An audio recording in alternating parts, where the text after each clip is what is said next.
It's time for a Wellness Revolution.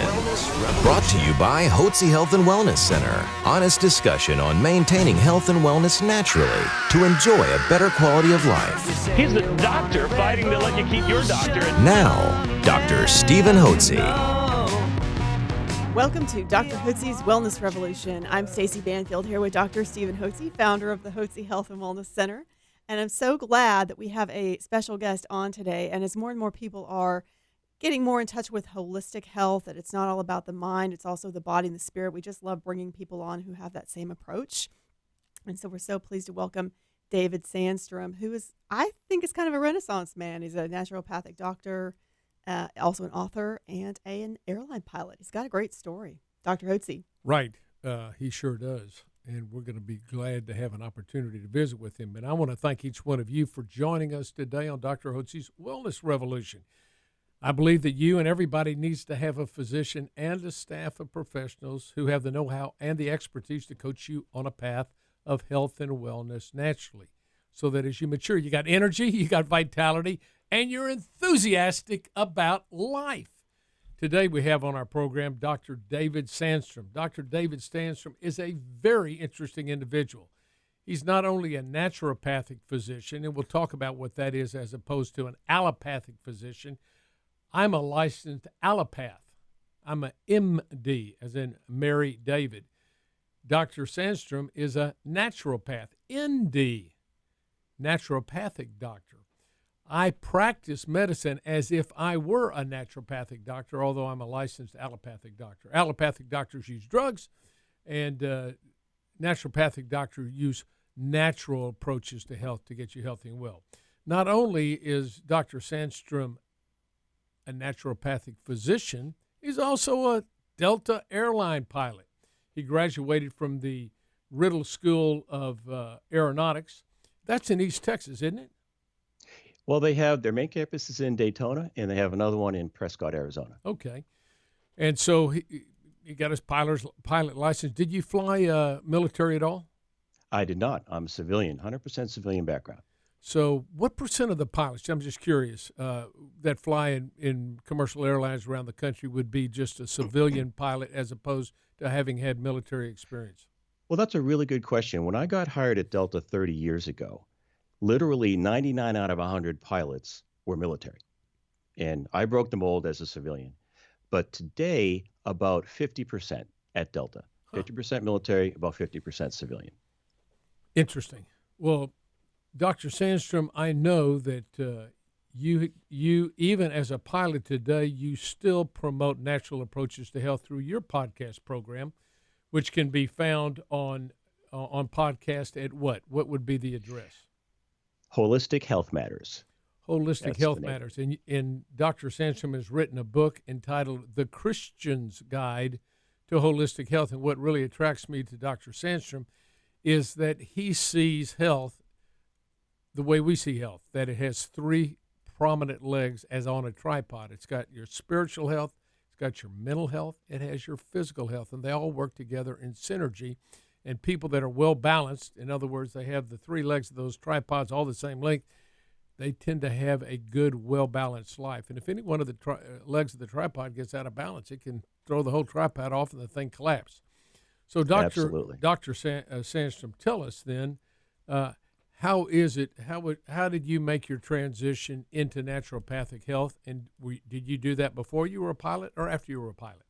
I became a pilot first. I got hired at Delta Airlines when I was 28, and that was back in 1991. And I've always had an above-average interest in health and wellness. And in 2005, I got certified nutritional counselor and naturopathic doctor. And I did nutritional counseling. I had an office, brick and mortar, and I saw hundreds of clients. But back then, I was making the same mistake that a lot of practitioners make, and that is I was calling myself holistic, but I really didn't know what the term meant. I was almost 100% focused on the physical part of a human being, and I all but ignored the mental, emotional, and the spiritual component. So we are spirit, we have a mind, and we live in a body. And I now know if we want to maximize our health potential, we've got to address all three components to the human condition. Just give you a quick story to illustrate. Back in the mid-'80s, I was a Miami Dolphin fan. And at the time, the head coach was Don Shula, and the quarterback was Dan Marino. And after each game, they had a show on television called the Shula Show. And coach would talk about the game and what they did right, what they did wrong. Well, I heard Shula talk about Dan Marino the first time he saw Dan Marino play. And he said, when I saw this guy play, I said to myself, he's got the best arm I've ever seen. I'm going to build my team around this guy's arm. And that's exactly what he did. And he hired a couple great wide receivers, and they scored a lot of points. But as good as Dan Marino was, one of the best 4 or 5 players that ever played the game, probably, he doesn't have a Super Bowl ring. The Dolphins discovered that in order to win a championship, you not only need a great passing game, but you need a running game and you need a defensive as well. And the Dolphins had neither. You can't win a championship by focusing exclusively on one aspect of a great team. So the same is true with our health and wellness. We can't expect to build a championship vitality by focusing exclusively on the physical and ignoring the other 2/3 of the human condition. It's like trying to win a Super Bowl and keeping 2/3 of your best players on the bench. We are a spirit, we have a mind, we live in a body, and in order to maximize our health potential, we've got to consider all three.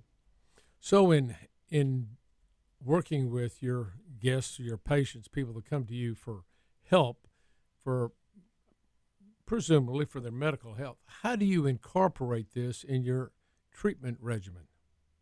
Well, when people come to me, I no longer have a practice. I stopped that, but the passion never left. And that's why I wrote my book, The Christian's Guide to Holistic Health. And that's why I started the podcast. But I almost always, and I'm sure you find this true too, Dr. Hotze, when people come in, they still have that allopathic model that is, give me a drug to treat my symptom. So they'll come to a natural practitioner like myself and say, can you give me a natural supplement that will do what the drugs do? So I have to educate people as to the difference between allopathic medicine and naturopathy. That's really step one. Explain that then. Explain the difference between naturopathic medicine and conventional or allopathic medicine. Okay, very good. In a nutshell, the allopathic medical profession treats the illness that has the person, as opposed to the natural and holistic practitioner that treats the person that has the illness. And it's two very different approaches. And not that either one is wrong. They have their uses. Drugs and surgery have their place. They're great with emergencies and acute conditions. If I get busted up in a car accident, man, roll me into the nearest emergency room, give me all the drugs and surgery you need to save my life. Very appropriate. But when the emergency is over, I'm going to switch to the natural and holistic methods because they're more effective for long-term health challenges. We've got to understand that drugs, although useful at times, they're potentized, toxic substances and potentially lethal. Drugs can often be overkill. Give you another quick story from aviation. After 9/11, the terrorist attacks on 9/11, we were shut down. The airline industry was shut down for about a week or so. But when we got back to flying, everybody was on edge. And there was some discussion about the pilots making some drastic up and down movements with the pitch of the airplane. So if we had a terrorist back there, we'd pin him against the ceiling, slam him down on the floor, and hopefully disable him long enough to get some handcuffs on him. Well, the structural engineers were consulted, and they said, no, don't do that. Airliners aren't designed to be flown that way. You could experience structural failure. Do not do that. But there was some discussion. This is right after 9/11. So everybody's on edge, and the government started putting more federal air marshals on board. And at the time, they came up and did a pre-flight briefing with the pilots. And this guy came up and he says, hey, I've got a gun. I know how to use it. If we have a terrorist on board, none of this up and down stuff. Give me a stable platform and I'll take him out. And I'm like, you got it. Glad you're on board. And then he goes on. If we have a drunk back there, none of this up and down stuff. Give me a stable platform and I'll take him out too. I said, time out. We don't shoot people for having too much to drink. Okay. Using lethal force on a terrorist on a suicide mission trying to breach the cockpit door, totally appropriate. Using lethal force on an unruly drunk is not. And his partner says, yeah, he's a little new. He's a little overzealous. Don't worry. I'll talk to him. He'll be okay. So the same is true with drugs. drugs can behave in much the same fashion as that air marshal's gun. They're potentized, toxic, potentially lethal substances that are designed to obliterate or take out your symptoms. Totally appropriate in life-threatening situations, but they can have some serious unintended consequences. As you know, Dr. Hotze, there's over 100,000 people a year die from properly prescribed FDA-approved pharmaceuticals. Right. This is what we So, call go ahead. iatrogenic illness, doctor-caused illnesses, which is really approaches somewhere on the order of over 1 million a year from various misdiagnoses, improper surgeries, nosocomial infections, inappropriate use of drugs or interactions with drugs given that are prescribed FDA-approved drugs. We know they cause problems. So Yeah. the way as is my approach and a natural approach to medicine, we see everybody as being personally responsible for their own health, and we know that God has given everybody remarkable restorative powers within their own body, that if they put the right molecules in their body can be healthy. If you put the wrong molecules in your body will be sick. So it's important to understand the principle that Dr. Sandstrom talked about, that pharmaceutical drugs are given, yes, maybe in an acute emergency situation, but on a chronic basis, pharmaceutical drugs are toxins. They have to be detoxified by the liver. They're poisons. You can't poison yourself to good health. And nobody, when they were younger and in good health, was in good health because they had high level of pharmaceutical drugs. Nobody is sick because they have low levels of pharmaceutical drugs. People, as they age, develop chronic diseases, and that's due to several things. One is due to a poor eating program. High carb diet, high sugar diet causes inflammation, a host of health problems. Secondly, the inevitable and natural decline and imbalance in hormones, sex hormones, adrenal hormones, thyroid hormones in particularly. Thirdly, poor vitamin and mineral status in their bodies, lack of exercise, lack of sleep, and they could have airborne or food allergies. All these things adversely affect a person's immune system and overall health, and we want to be able to address those in a natural fashion. So you think about a natural approach to health. Tell us about your recommended eating program, Dr. Sandstrom. Sure. I definitely want to get into that, but I wanted to add one more thing, or actually two more things to the natural approach, if I could. The natural practitioner has two main focus areas, and the first one is they lean on the God-given wisdom of the body to heal itself. Right.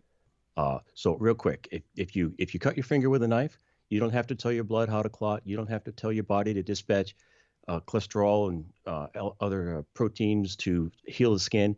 It knows how to do that by default. That's built in. God gives us that. So then the natural practitioner would like to come alongside those natural processes, enhance that, and allow the body to do what it already knows how to do, and that is heal itself. Now, the second big concept that a natural practitioner focuses on is total body load. And just real quick, if you thought of health as a 2x4 straddled across a couple of sawhorses, the empty 2x4 is strong and durable. Think 21-year-old Olympic athlete. Well, if I could start stacking bricks on top of my 2x4, and it would start to sag. Now, if I kept stacking bricks, there's going to come a point where the 2x4 will snap. So was the problem the last brick, or was the problem the total load of bricks underneath? I would suggest it's the total load. So the bricks on top of our 2x4 are unhealthy things, blocking factors to our health, like genetically modified processed foods, lack of sleep, lack of relational connectedness, those types of things. And if we start to remove some of those things from our lifestyles, we unload our 2x4, we unload our bodies, and we give our bodies a better chance to do what they already know how to do, and that is to thrive. So that's what a natural practitioner does. Right. So how do you incorporate then? Now, this is what we do in natural approaches to health, and particularly as people come here, because I am licensed to be able to prescribe what we prescribe to our guests, and we call our patients guests. Changes the way we view people. what you call a person is the way you view them, and it can change the way you view them. If you think of somebody as a patient, that's different than thinking of them as a guest in your home. So that's what the model we've adopted here at our center is what we call the hospitality model. And within that context, we provide medical care, and that helps people feel at home. We want people to feel like mi casa es su casa. My house is your house. My home is your home. And when people come to the Hotze Health Wellness Center, we want them to feel welcomed and understood and appreciated and affirmed and encouraged. That's what we do, and that's a big part of health. That's what they call the art of medicine, because people that you could give somebody exactly what they need, but if you've been mean and dishonorable and haven't been affirming to them, they're gonna tell in their mind, they're gonna go, I'm gonna show that doctor who treated me so poorly, this isn't gonna work. And the mind will tell the body not to accept it, even if it needs it. It's just powerful. The mind's very powerful. So That's a great point. Yeah. So in our practice and in what naturopathic medicine do, we not only provide them the proper substances or molecules, whether it be in the form of nutrients, vitamins and minerals, natural hormones, maybe allergy treatment and desensitization, immunization, encourage sleep and encourage exercise. Those things are important for the body, but for the mind and for the spirit, what do you recommend? What does your program entail? Well, for the mind, I did want to get into nutrition a little bit, but let's go with the mind. Let's talk about that, because there's a lot out there on nutrition. People have heard that a lot. The mind, I think there's three primary focus areas, and that is identifying and correcting limiting beliefs, adopting a winning mindset, and practicing emotional intelligence. So, as you mentioned just a moment ago, what we believe really matters. There's a powerful, well-documented mind-body connection in the medical literature. Sure. It's called the placebo effect. So when a drug company wants to get a new drug approved, they have to prove that their drug is more effective than placebo, or the FDA won't approve that for use. So the drug manufacturers would love it if the placebo effect would go away, but it won't. About 30% of the time, someone that gets a sugar pill or a saline injection actually experiences the desired outcome that the drug is purported to elicit. And it also works in the opposite direction. It's called the nocebo effect, where a participant is given a placebo and they manifest the expected side effects from the drug. So what we believe really matters. So I always counsel my people. There's three crucial questions that we should all spend some time pondering, because they could be potential blocking factors to our health, what we believe about these three questions. One is, do I want to be well? And that sounds like a silly question, but there actually are reasons. Maybe somebody's receiving a disability check that's going to go away if they get well. Maybe somebody's receiving sympathy and empathy that they craved as a child but never got. So there are reasons. It's worth asking ourselves that question. Second question, do I believe I can be well? Now, this would be most appropriately illustrated with, somebody gets a cancer diagnosis, and they go to the doctor and he says, hey, it's a very aggressive form of cancer. I gave you 4 months to live. I recommend you go home and get your affairs in order. So understanding what we just said about placebo, the guy in the white lab coat with a stethoscope around his neck and a diploma on the wall says there's no chance that you're going to get well. That could be a very toxic belief. So that's something that's worth pondering as well. You don't have to have cancer, but if you're dealing with a health challenge. And the third one is, do I deserve to be well? And there could be somebody that says, my sin is so bad, God's punishing me. Maybe I deserve this. We could get into self-love and self-loathing. It's I think, a real issue for a lot of people. Mm-hmm. Not everyone, of course, but I think we all do well, if we're enthusiastic about our health and wellness, to ponder those three questions. Now, this is not all the power of positive thinking. We're not going to believe our way into wellness. But I believe that answering those three questions in the positive sure will increase our chances of success. I really do. Do you think we have time to get into mindset and emotional intelligence? Sure. We're on that topic right now. Okay. All right. So mindset. The reason why New Year's resolutions don't stick is because people aren't clear on their why. So you got to get clear on your why. People lose their way when they lose their why. So I recommend going through this exercise and writing it down. Michael Hyatt says, thoughts disentangle themselves over the lips and at the ends of pencil tips. And I really like that. I think there's something very powerful about taking the intangible thought and writing it down on paper. So this is the exercise. If I could, you come to my office and you've got, some issue, some health issue you want some help with. If I could take a magic wand and wave it over you and solve your problems, what would you want me to fix? So now imagine that you recovered your health. What would you do then that you're not doing now? Who would you serve? What would you like to do? How could you make the world a better place if you had your health back?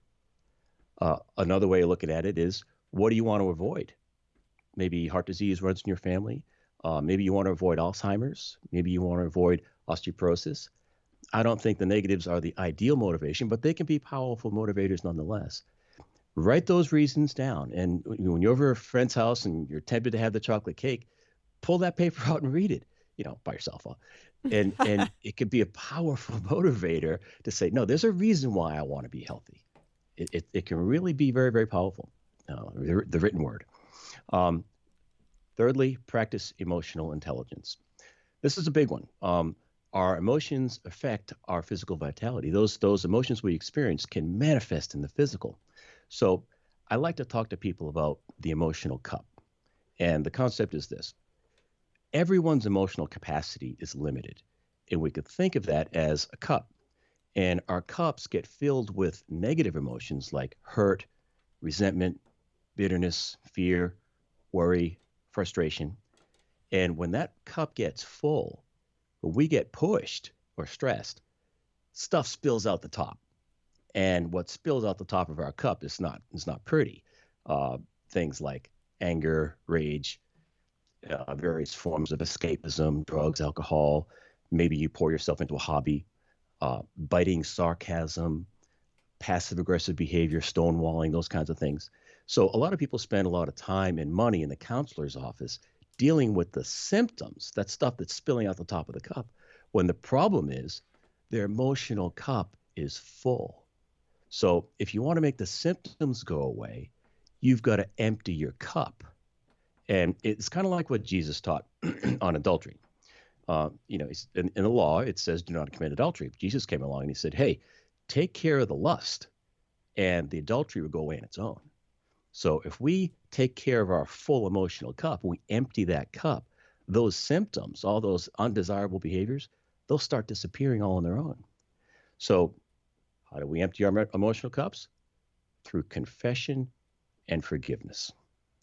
And that's a couple of big topics. We probably don't have time to get into that today. We could if you want to, but forgiveness is a big part of practicing emotional intelligence. Well, that's exactly right, because it's taught in the Bible that what happens if you don't have a spirit of forgiveness, it gives you a root of bitterness. Yes. And so forgiveness, if you've been injured by someone, the most important thing you can do is forgive them for what they've done to you, so you don't walk around with with a hatred and venom towards that person, which spills over into your life in every other way. And exactly. Forgive one another, it says, just as God in Christ also forgave you. Doesn't mean you have to necessarily like that person or associate with them, but just forgive them and forget. Forgive and forget, and then move on. And it's I like this. There's a quote by Mark Twain, and he says, "Forgiveness is the fragrance the rose gives off to the heel that crushed it." Oh my goodness. Isn't that beautiful? That's amazing. And that's from Mark Twain too. He was Mark Twain. he has so many quotes. He's got so many aphorisms. It's I know. really good. Well, and the other thing too, if you have injured someone, the best way to get that person to forgive you is to admit to them you've done wrong and tell them you were wrong in what you did, and ask them, even though you may say you may not deserve it, ask them if they would please forgive you.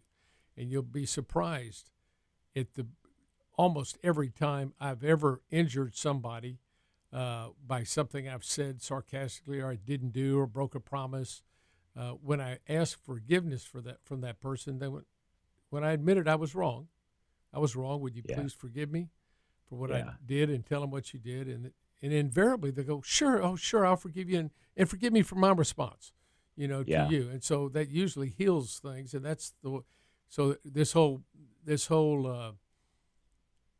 issue or discussion about forgiveness is important in health, because it does create bitterness, a root of bitterness in the body, which makes the body unhealthy.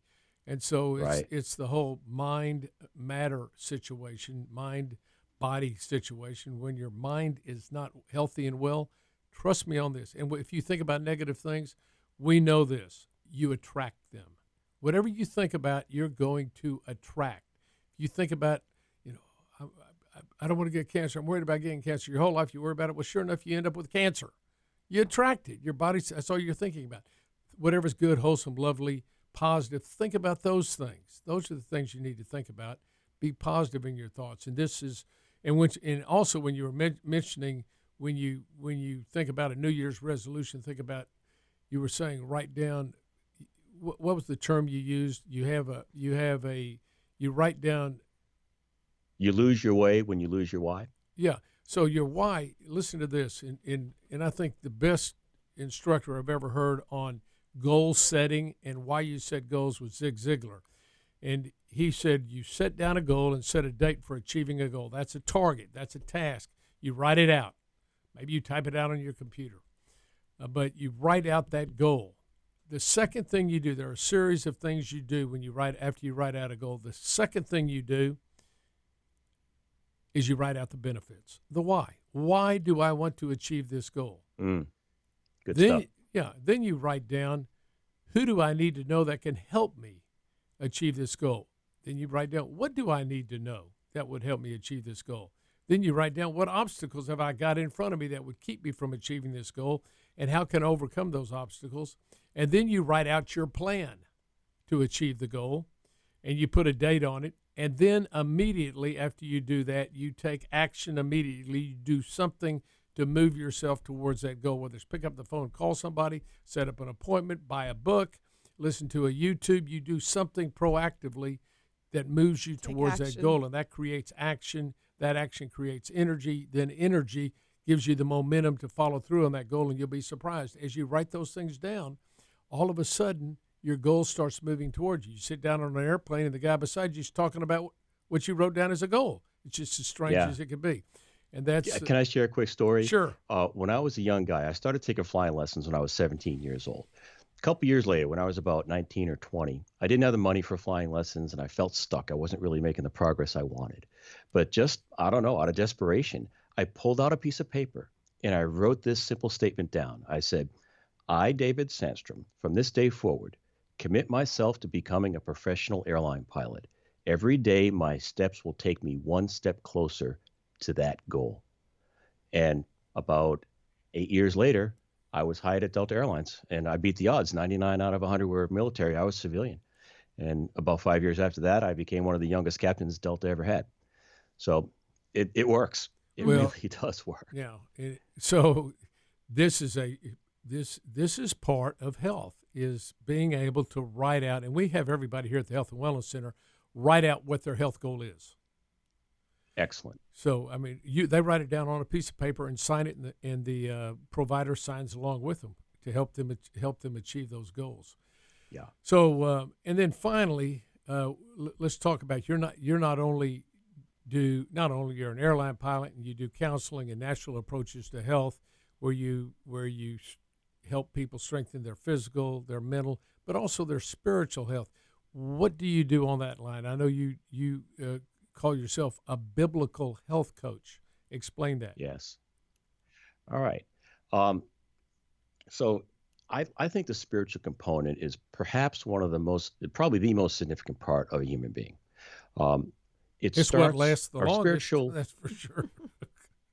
Yeah, it lasts the longest. True. It's the spirit lasts the longest. Forever. Yeah. That's a long time. So, yeah, forever's a long time.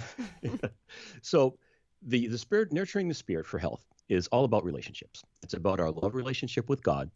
It's our love relationship with others, and the love relationship with ourselves. So It starts with submission to the lordship of Jesus Christ. Some people will call that, being born again. Some people call it having a personal relationship with Jesus. I like to say I'm a follower of Jesus Christ. So I've submitted my life to his leadership, his lordship. So that's the starting place. And then that leads to righteousness or right living. So in a nutshell, when we do things God's way, it reduces our stress. We produce more fruit of the Spirit, like love, joy, and peace. And all of that is health promoting. We're designed for health. And when we cooperate with God's design rather than resist it, we promote health. So we maximize our health potential by aligning our lives more fully with God's design for spirit, mind, and body. So here's what I learned when I was doing the research from my book, The Christian's Guide to Holistic Health. I came to this understanding. God loves us enough that he can be trusted. So he's our loving heavenly Father. Ephesians chapter 3 says, may you comprehend the breadth, the length, the height, and the depth of the love of Christ. So we've got to wrap our minds around that. We'll try to anyway. And as any loving father wants what's best for his kids, God wants what's best for us. Now, unlike earthly fathers, God is omniscient. He knows everything. He even knows the future. So he knows what outcomes our choices are going to have before we make them. And he's trustworthy. The Bible says Jesus Christ is the same yesterday, today, and forever. So we can conclude that when God tells us to do something, it's for our benefit. And when he tells us to avoid something, it's for our protection. And then when we look at the Bible that way, it just becomes a plethora of useful information for health and wellness. All right, that's why the Bible says all the paths of the Lord are loving kindness and truth. For I know the plans I have for you, declares the Lord, plans for welfare, not for calamity, to give you a future and a hope. So surrendering to God's goodness is where we'll find real peace. And when it comes to holistic health, it's peace that we're after, not stress. That's our starting point for spiritual health. So we're designed to produce fruit. Jesus said, I'm the vine, you are the branches. So what's the purpose of a branch? To produce fruit. So the fruit of the Spirit, especially love, joy, peace, patience, kindness, they're all health promoting. So I love this verse, Proverbs 3, 7, and 8. I often quote this one. Fear the Lord, depart from evil. It will be healing to your body and refreshment to your bones. I mean, I love it. What could you have a more clear connection between righteousness, right living, and your physical vitality? There it is, right there. Yes, so, and on that line, often people say, what does it mean to fear God? And it says very clearly in Proverbs 8:13, the fear of the Lord is to hate evil, pride, arrogance, the evil way, and the perverted mouth. These things I hate. So the fear of God is acting in a righteous manner. That's how we show our fear of God. We avoid pride, arrogance, the evil way, and the perverted mouth. That's how we do it. Absolutely. And what it does, as you quote in Proverbs 3, 7, and 8, it brings healing to our bodies to do what God wants us to do when we fear him. It also gives us strong confidence. It says in the fear of the Lord, there's strong confidence. There's also life. In the fear of the Lord, there is life, abundant life. And in the fear of the Lord, there is wisdom. So the whole concept, if we decide to conduct our lives in a manner that indicates to God that we fear him, and that's by obeying his commandments. Here's my commandments that keep saying, he it is who loves me, and he who loves me will be loved by my Father, and I will love him and disclose myself to him. It's through obedience to God's commandments that we indicate to God that we fear him, and all these blessings come forth, one of which is healing to our bodies. Does that mean we'll never get sick, or that Christians never get sick and we don't die? No, it's appointed for all men to die once and then judgment. We all know at some point we're going to die. But guess what? Would you like to die in poor, lousy health or in good health? And let me give you an example of that.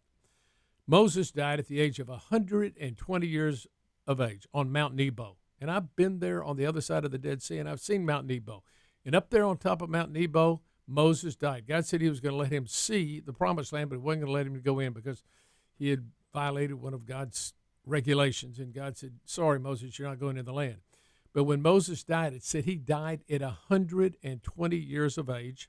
And it said that it says in the verse, and I believe it's in Deuteronomy 34, I could be wrong, and maybe in It's in one of the books of the Pentateuch.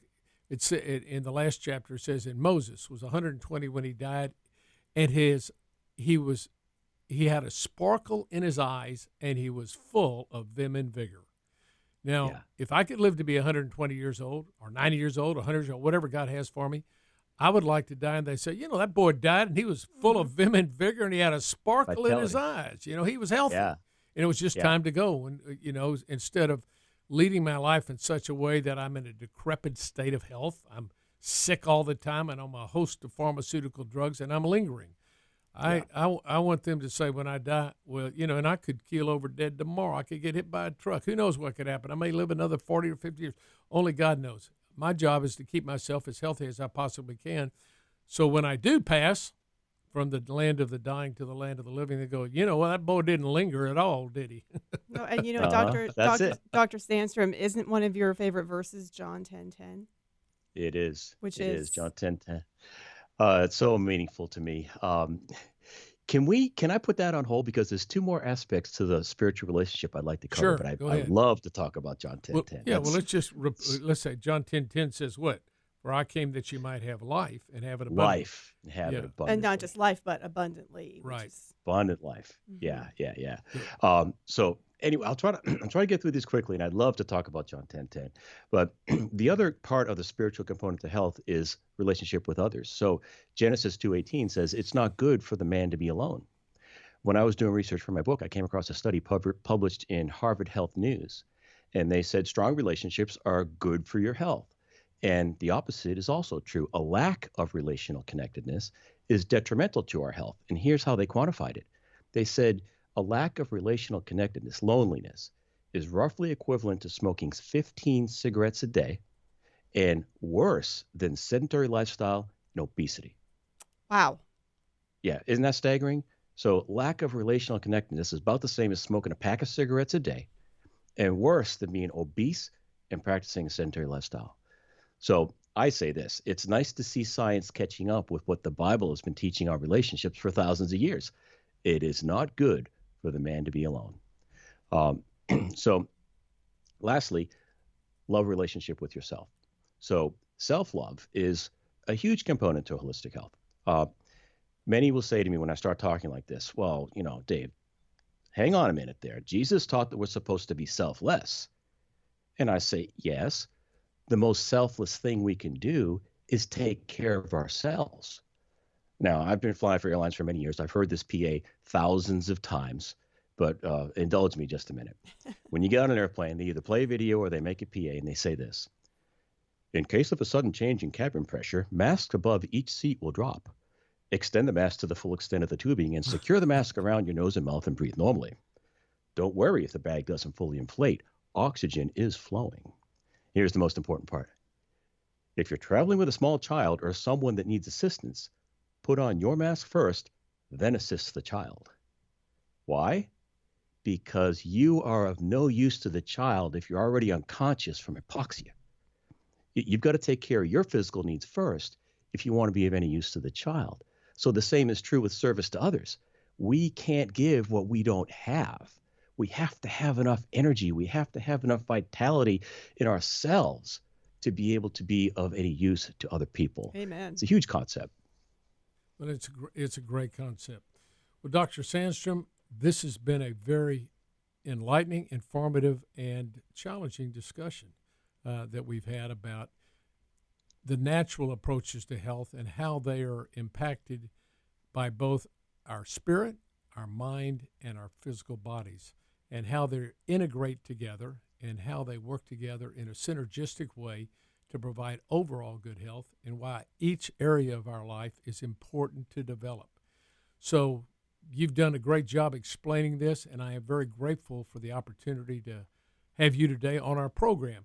Now, tell us if our guests, our listeners, would like to get a copy of your book, The Christian's Guide to Holistic Health, how can they get a copy of that book?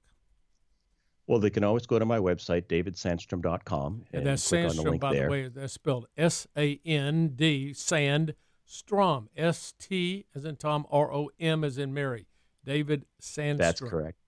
Okay. That's .com. correct. And it's available on Amazon. So if you go to Amazon, you can search for it there. It's available in paperback, Kindle, and Audible. And also, if it's okay with you, I created a web page for your listeners for some free downloads. If they go to davidsandstrom.com/Hotze, I've got some free downloads there. I've got a free chapter on my book on forgiveness. I've got the first book I wrote, the top 10 tips for healthy eating, and a couple other things as well. They can get it there. Well, that's great. That is tremendous. Thank you. So we'll post that on our podcast and on our videos. Excellent. And as always, if you want to find out more about natural approaches to health, you can also give us a call at 281-698-8698. That's 281-698-8698. We'd love to have a conversation with you and help you get on a path of health and wellness. Thank you for joining us today on Dr. Hotze's Wellness Revolution. A special thanks to Physicians Preference Pharmacy, formerly Hotze Pharmacy, proud sponsor of Dr. Hotze's Wellness Revolution podcast.